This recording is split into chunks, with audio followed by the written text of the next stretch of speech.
Pittsburgh area calls for intermittent showers throughout the day.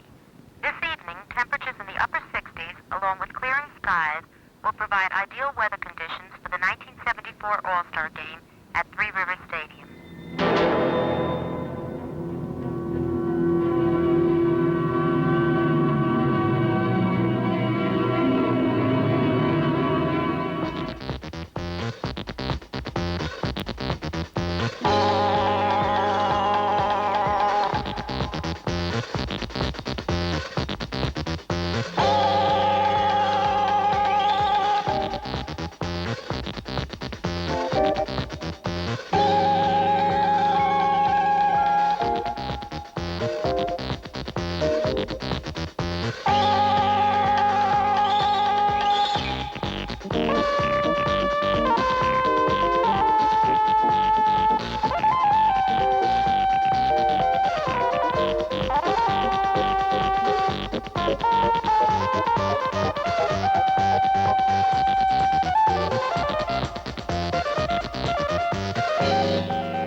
Baseball fans eagerly await the performances of their personal choices, like Steve Garvey, a write-in candidate at first base. However, Carlton Fisk won't be able to keep his date as the American League starting catcher. Dick Williams, newly appointed manager of the Angels, emerges from a brief absence to handle the American League, bringing back memories of John McGraw's return for the first dream game. We have a sellout, a big crowd, a fine day, and I hope the best team wins. Thank you. One of the most familiar of all Midsummer Magic moments is Babe Ruth swatting the first All-Star Game home run as he led the American League to a 4-2 victory over manager McGraw's National Leaguers.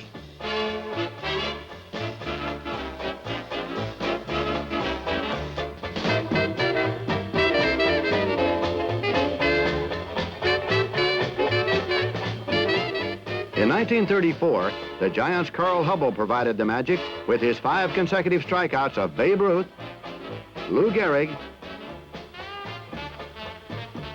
Jimmy Fox, Al Simmons, and Joe Cronin. Game-winning home runs are the most memorable and dramatic moments in baseball, and the All-Star Classics have certainly had their share. In 1941, Ted Williams came up to bat with 2 on, 2 out, and the American League trailing 5-4. This last-ditch blast made the final score 7-5, and a youthful Ted Williams circled the bases in glee.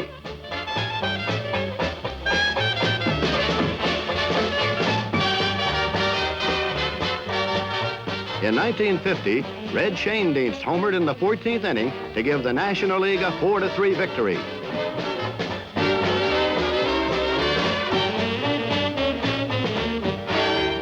In 1955, Stan Musial's leadoff round tripper in the bottom of the 12th gave the National League a sudden death win.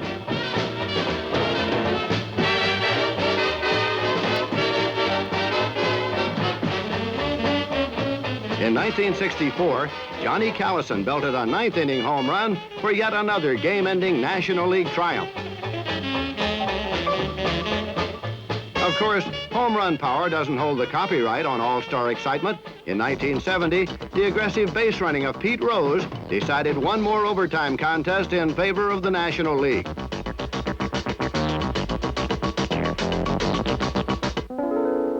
For many stars, however, all-star competition has been anything but thrilling or dramatic. And ironically, some of baseball's greatest names have come up empty in all-star play. Henry Aaron hit his record-shattering 715th career home run during the 1974 season. Baseball's all-time home run king has appeared in 21 classics, yet his showing is somewhat surprising with only 2 all-star home runs. Nonetheless, Hammer and Hank is in fantastic company. Iron Man Lou Gehrig, the pride of the Yankees, hit a mere .222 in his 6 all-star appearances. Catching greats Roy Campanella and Yogi Berra batted just 100 and 185 respectively at All-Star time. Yogi has a possible explanation. Well, I think maybe we're trying too hard. You know, we didn't want the National League to beat us, and it's a great honor to be selected in an All-Star game. You're not trying to be out there to make a fool out of yourself, and maybe that's it. You know, you just press a little more. Remember, both Berra and Campanella were three-time league MVPs. Pete Rose's moment of glory in 1970 is offset by a batting average that's currently below 100. You're going to have good days, you're going to have bad days, and there's certain guys that seem like always have good all-star games. There's other guys who never seem to have good all-star games. The guys that got hits off in the all-star game are probably guys that's been in the National League or now in the American League, and I've seen them before. It's the same thing in a World Series or a playoff. The reverse can also be true from the pitcher's point of view. Some of baseball's greatest pitchers have been victimized time and again in the All-Star Classic. A five-time starter, Philadelphia's Robin Roberts, was tagged for 10 earned runs and 14 innings of work.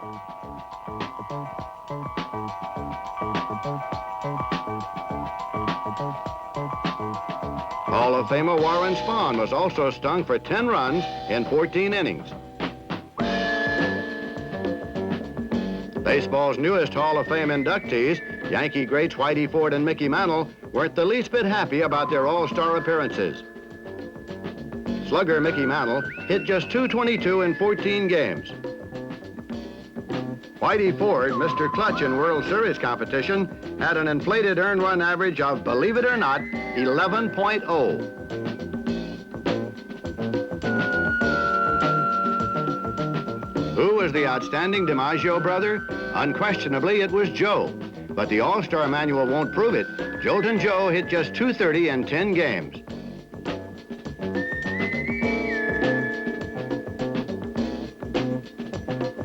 Dom DiMaggio batted a super .353 in 5 games, while the unheralded Vince DiMaggio was letter perfect. He went 3 for 3 with a home run and a triple. Al Kaline, seen here connecting for career hit number 3,000, offered proof that the big stars could shine at dream game time too. Kaline's all-star statistics display an impressive .343 batting average in 16 appearances. Kaline always looked forward to the Midsummer Classic with great anticipation. Playing against such great players as Musial and Mays, Clemente, facing National League pitchers that you hear about and you read about their outstanding years, and then all of a sudden you have a chance to face them. I think that's what I really remember most about it, the real challenge of facing these pitchers that you've never seen other than in spring training or you read about, and really playing with the greatest players in the game today. A long list of brilliant all-star performers include outfielder Leon Wagner with a hefty .454 average. Joe Medwick clicked for a .388 mark in 10 games.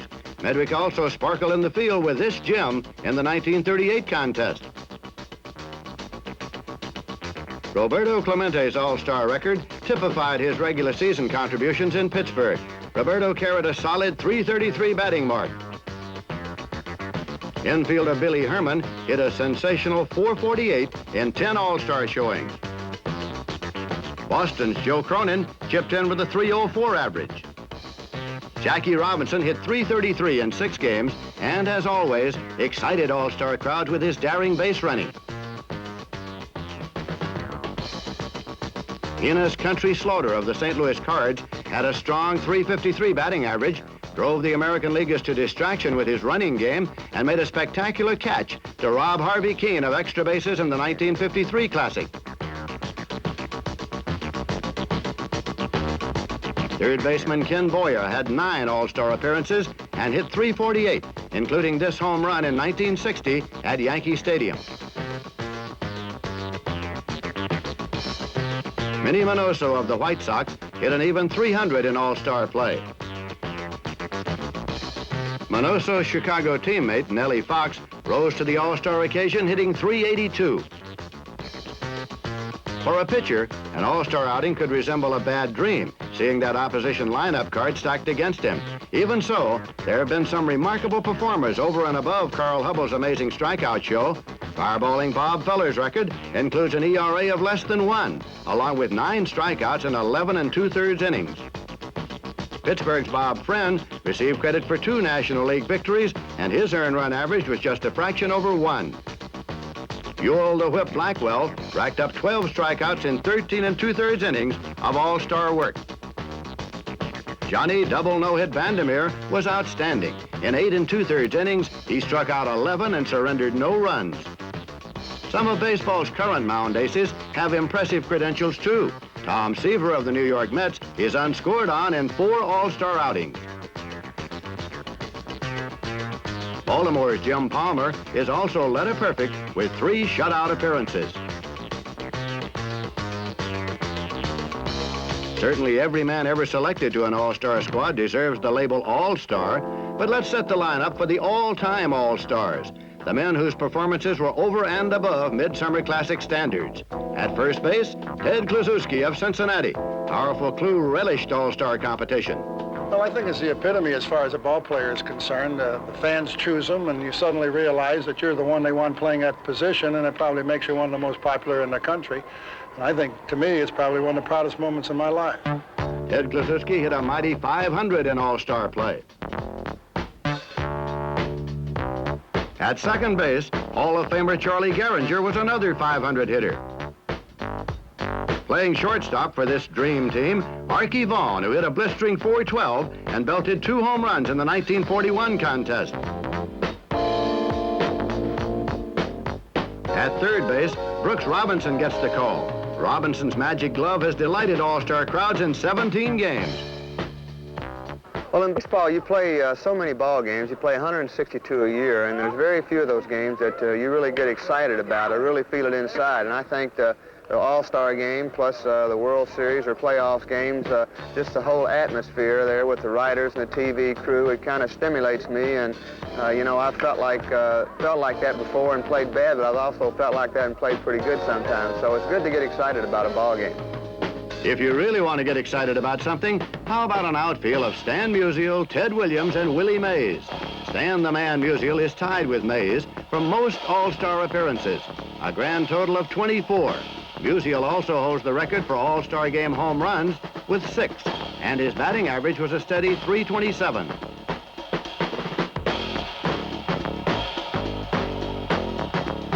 Ted Williams appears in the All-Star record book in 5 separate places. The Thumper had 12 RBIs, including a game high of 5 in the 1946 game when he went 4 for 4 with 2 home runs. Williams also played some kind of left field in All-Star contests.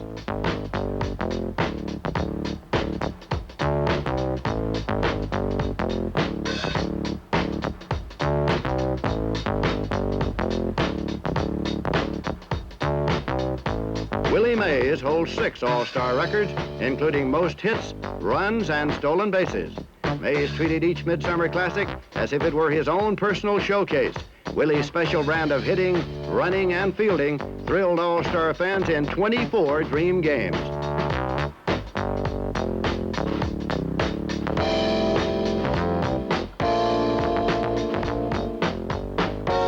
Catching for the all-time All-Star team is Johnny Bench of the Reds. Bench has a .444 batting average in 6 appearances and has already belted 3 home runs. Bench has his own recollections of the All-Star games. Well, my most vivid recollection, I guess, was lining up in the first time they announced my name in Washington, D.C., and then hitting a home run in my first at-bats as we were the visiting team, and then losing another one. The most recollection, I guess, with Carl Yastrzemski jumping over the fence and pulling what would have been my second home run of the game and robbing me of a home run.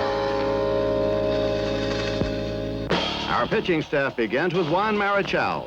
The high-kicking Marichal has allowed just 1 run in 18 innings, an ERA of 0.50. The Dodgers' Don Drysdale possesses 3 All-Star pitching marks, including most innings with 19 1/3, along with an incredible 19 strikeouts. We round out the staff with Jim Bunning, an All-Star performer in both leagues with the Detroit Tigers and the Philadelphia Phillies. The most vivid recollection I have in the All-Star game is the fact that the first team that I made in 1957, I arrived in St. Louis not knowing who was going to start the ball game or who was going to pitch. It was the first time I had made the club, and I read in the paper that I was going to pitch. Mr. Stengel had decided to pitch me the first 3 innings if I made it that long in the All-Star game, and I was fortunate enough to retire 9 hitters and get the win. And I never had a bigger thrill in baseball than that in my life. Commissioner Bowie Kuhn joins John Galbraith, the chairman of the board of the Pittsburgh Pirates, as the traditional ceremonial first ball inaugurates the 1974 All-Star Game.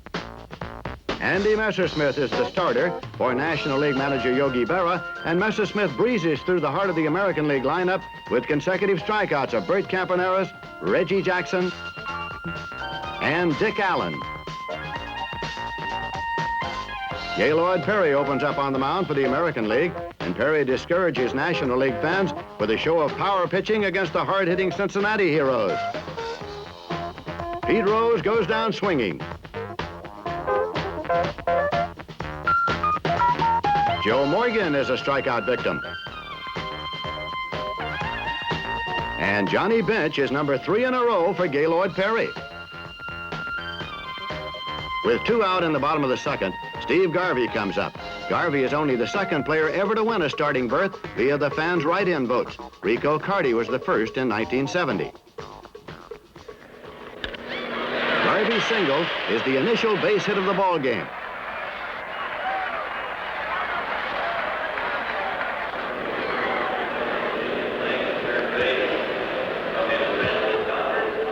Garvey's Dodger teammate Ron Say challenges Perry.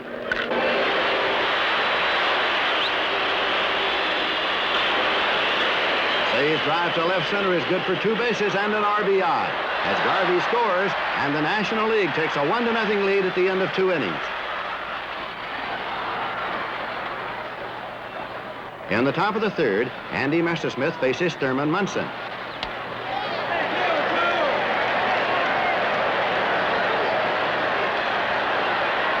Munson has a leadoff double, the first hit off Messersmith, and now Gaylord Perry will try to sacrifice.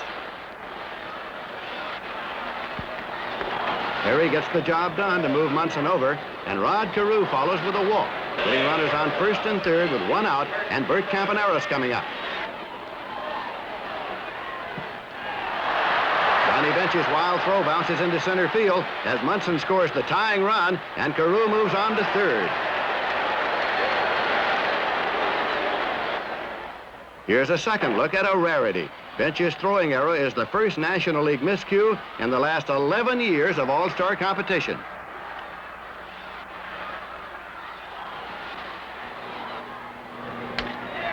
Dick Allen's single to left brings Rod Carew home with the second run of the inning, and the American League is out in front 2-1. Bobby Mercer is up with 2 on and 2 out.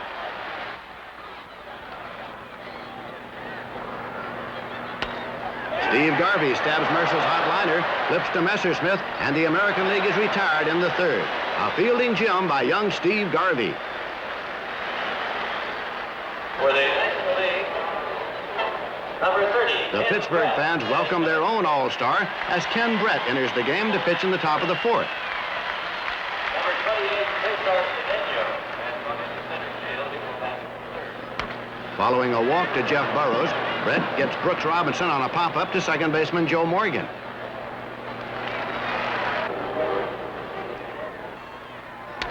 Thurman Munson follows suit as Morgan waves off Jimmy Wynn to take it himself.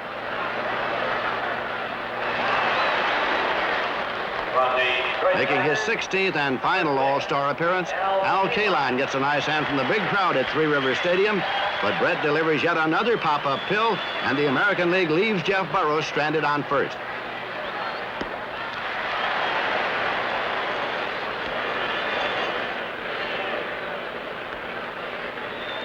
Veteran Luis Tiant is the second American League hurler, replacing Perry in the fourth. Johnny Bench greets Tiant with a line single to left.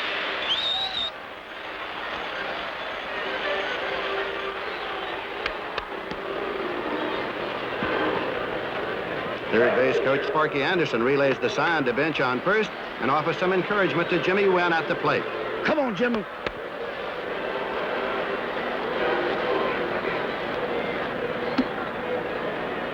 Tiant's tricky motion fails to distract Wynn. That's the boy, Jimmy. Come on, Jimmy. Come on, John. Come on, come on. Get over here. Right here, John. Right here, right here. That's the boy. You gotta hit that ball. Got nobody out now. Tag up on a fly ball halfway on the shoulder. That's a boy. Boy, I tell you, he got some motion. You gotta see him a little bit and get used to it. Attaboy, Jimmy! Come on, Stevie. John, ground ball to third. I want you to go. If you make sure, get rundowns. Yeah. Oh, yeah, we want to keep first and seconds and swingers. Or give me a real good break and come on back if you want them. I got Brooksy. Steve Garvey steps in with men on first and third. Garvey's line drive double falls just inside the left field foul line. Bench scores to tie it up, and Wynn holds on at third. That's the boy, Jimmy. That's the boy, Steve. Steve. Nobody out. Ron Say wraps a sharp ground ball to Bobby Grich that allows Jimmy Wynn to bring the tie-breaking run across the plate, and it's 3-2 National League.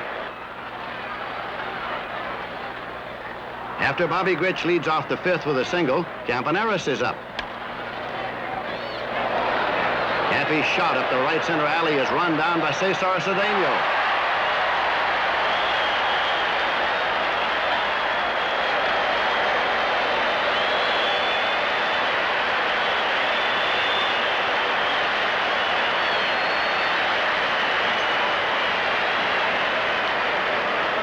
Great catch sure tells it all, and that's worth another look.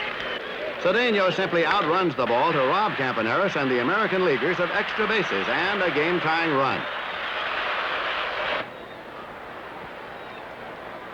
Reggie Jackson chops a high bouncer to Joe Morgan. Morgan goes to second for the force on Grich to keep the American League out of scoring position. Morgan grabs Carl Yastrzemski's bid for a base hit, and the National League defense has rebounded from that third-inning era in fine fashion. Lou Brock leads off in the bottom of the fifth. Brock singles to right.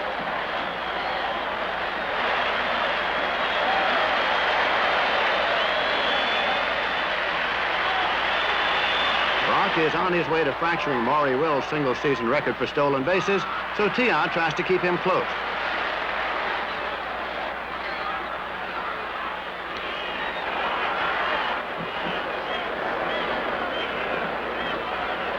Brock is off and running. Come on, Luke!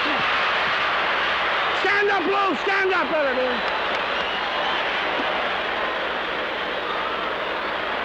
Come on, Lou. Here's the replay. Thurman Munson's throw bounces past Campaneris as Brock steals second and cruises to third. Another view now as Munson hurries his throw. Brock's speed forces the arrow, and suddenly a single has become a triple. Lou, you know yourself what you can do better than me. But we got nobody out. A topper, I'd say yes, but I say you know yourself better. You know, I know you how you work on this. They're playing back over there, and Yastrzemski at first, so yourself, you use your own judgment. All right, fair enough. So we got nobody out, and you know it better than me, Lou. Nobody out. Come on, Joey. I'll get Robbie for you right here. Tiant stays with the stretch rather than a full windup with Brock on third, but Joe Morgan brings him home on this sacrifice fly to center field. Battle, baby. That's a my little man. Brock's tally makes the score National League 4, American League 2.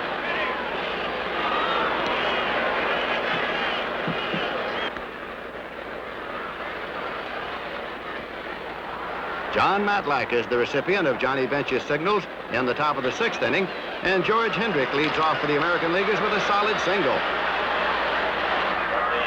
California Angels, Frank Robinson is batting. Matlack retires the next two batters, but walks Munson and faces Frank Robinson with runners on first and second. Joe Morgan quickly moves to his right, flips to Larry Boa, and the National League is out of the inning with their two-run margin still intact. Catfish Hunter walks Mike Schmidt in the bottom of the sixth, but escapes further trouble as Carl Yastrzemski takes a sure double away from Ralph Garr with a great defensive play.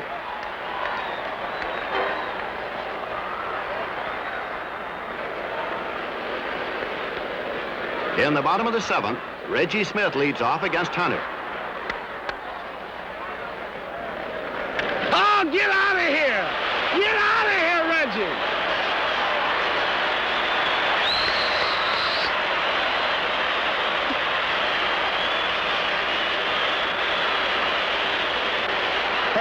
That'll go right.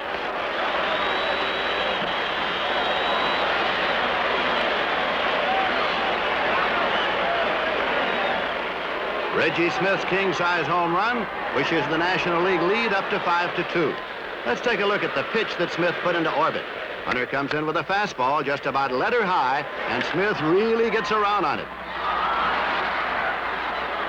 Reggie Smith knew it was gone. Reggie pauses to watch it, just as if he were part of the standing room only crowd. Raleigh Fingers faces Steve Garvey in the 8th. Joe Rudy makes a spectacular catch, diving across the foul line to retire Garvey. That's worth another look, as Joe Rudy has a long run and a fence to contend with in his effort to make the play. A beautiful catch by Joe Rudy. Fingers walks Mike Schmidt, and Don Kessinger is the batter. Come on, let's go! Let's go! Let's go! Come on, Mike! Come on! Kessinger triples up the right center alley, Come on, and Don! Schmidt carries run number 6 home for the National League. Stand up, Don! I'll just yell Kessinger right to you. I'll come and be walking with you, and I'll scream it to you. Okay. You got one out, and I'll tell you what I want to do, Don. Don, get a good walking lead. Who's our next hitter? Oh, no, let Reggie hit. Make the ball go through. Okay. Mike might. He may bunt on his own. He does all that. Be alive. One out. Oh, go on, Don, get in there. Kessinger scores on Fingers' wild pitch, and it's 7-2.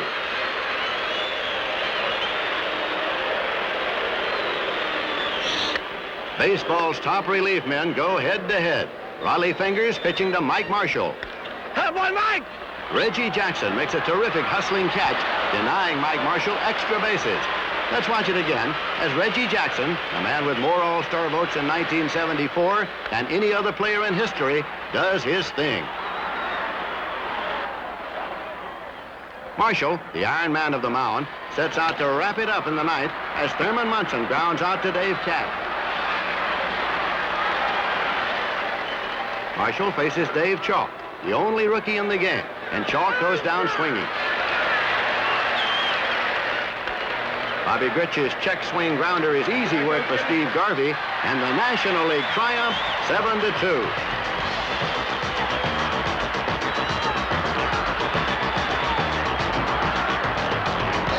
For the streaking National League stars, it's their 3rd win in a row and 11 out of the last 12. For Steve Garvey, it's midsummer magic and a dream come true, as the fans' right-in starter is awarded the All-Star Game's Most Valuable Player trophy.